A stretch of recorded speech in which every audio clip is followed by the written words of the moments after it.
How to feel amazing all the time.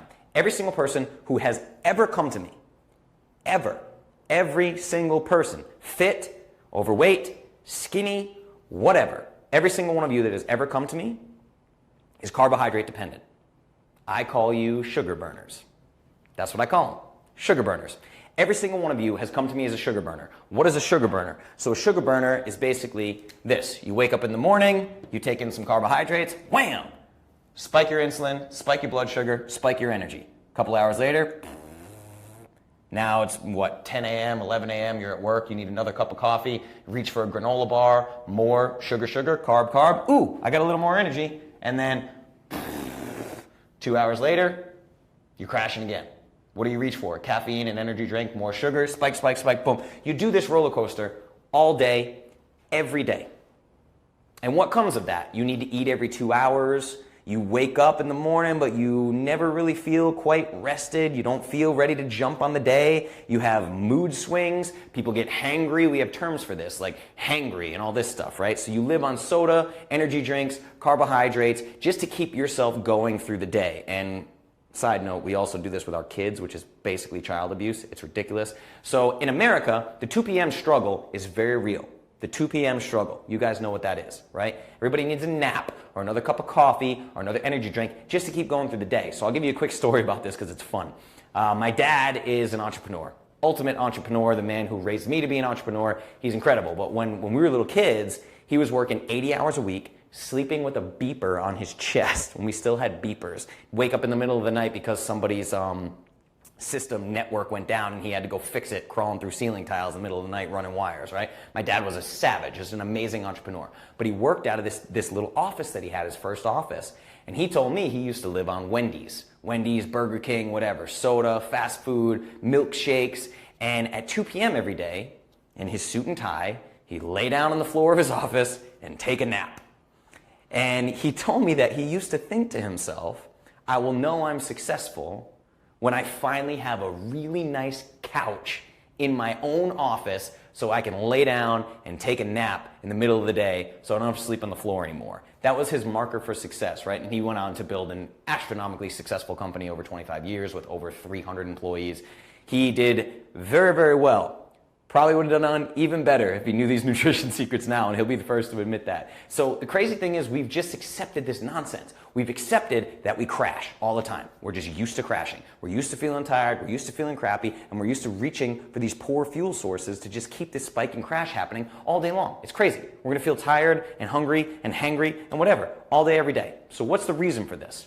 The reason is we have selected, because of the food pyramid, we've talked about the food pyramid. This is your food pyramid, right? Carbs. That's the reason. We have chosen an incredibly poor fuel source. Like pretty much the worst fuel source you could ever think of. Simple, processed, refined carbohydrates, okay? So what does that lead to? It leads to this. Now, this might be the first time that you guys hear these terms, okay? So the term I want to talk to you about, because it's what all of you have when you get to me, is metabolic inflexibility.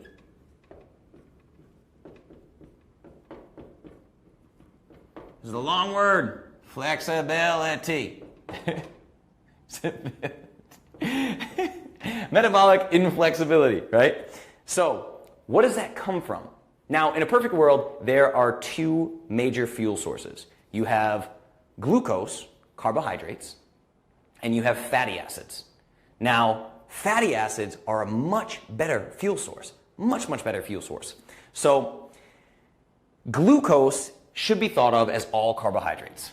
So, glucose equals carbs.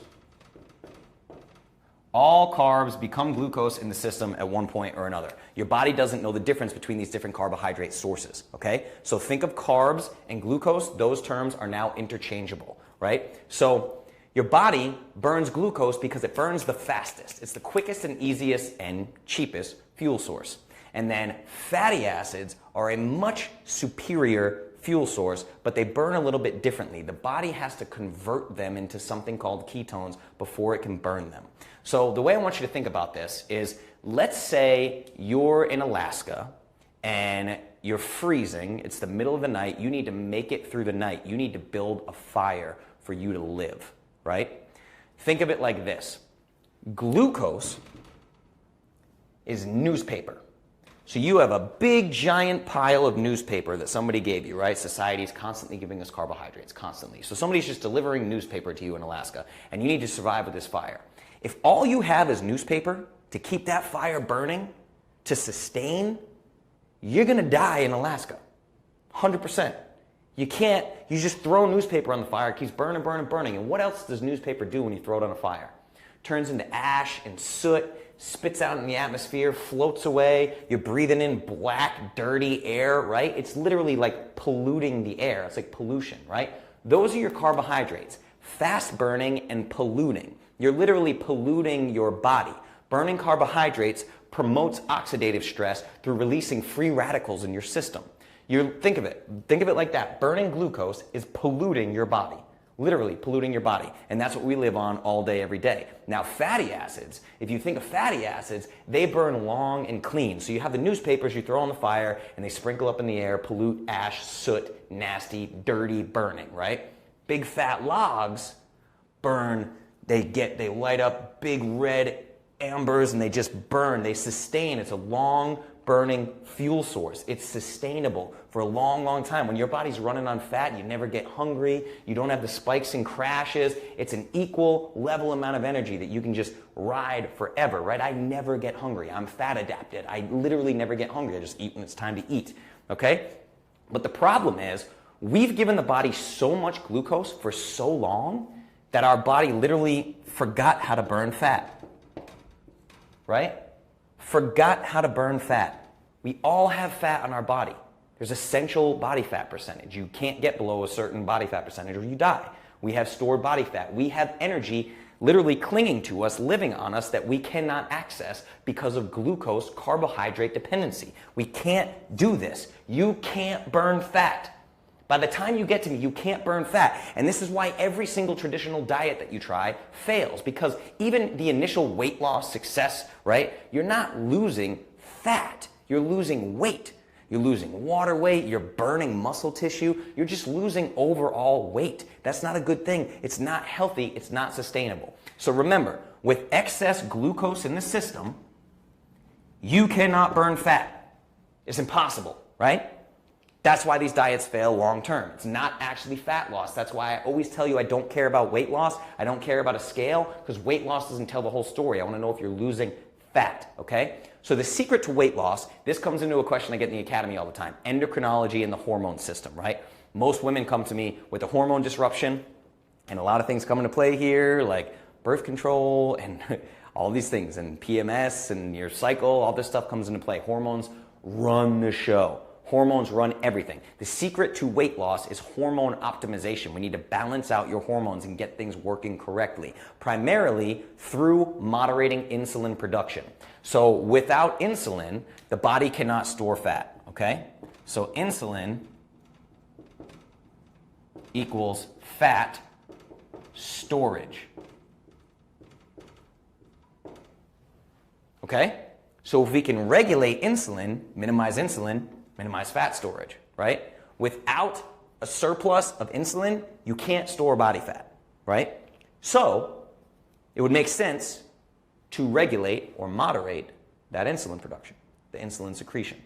Less insulin, less body fat storage, right? Fantastic. Well, excess insulin plus excess glucose equals fat storage. What spikes insulin? Carbs. This food pyramid right here spikes insulin and promotes fat storage. So this is a little bit of the science behind what's going on here. And I just need to break this down so we can get to the point of explaining this metabolic inflexibility. Okay? So we want to achieve fat adaptation, meaning that your body prefers fat for fuel. Okay? So inside your cells, you have something called mitochondria. Mitochondria are like these little powerhouses, right? Mitochondria is responsible for taking food and turning it into energy, for taking these molecules and converting them into ATP, creating energy. Your mitochondria in your cells are what creates energy. Now, they break down glucose and fat for energy, but mitochondria burn fat and ketones far more cleanly than they do glucose, okay? So glucose generates these free radicals, oxidative damage, and accelerated aging. So burning glucose for fuel is literally pro-aging. I mean, your skin, your hair, the color of your hair, how you feel, all these things, it's pro-aging. If you want to age quicker, make all of your energy come from carbohydrates. That's crazy, right? It's pro-aging. Nobody wants that. So, if you're overweight already, you come to me overweight, your body has literally forgotten how to burn fat. You must reprogram it. So take this in, I'm going to wipe this off real quick and we're going to change this, okay? So that's metabolic inflexibility.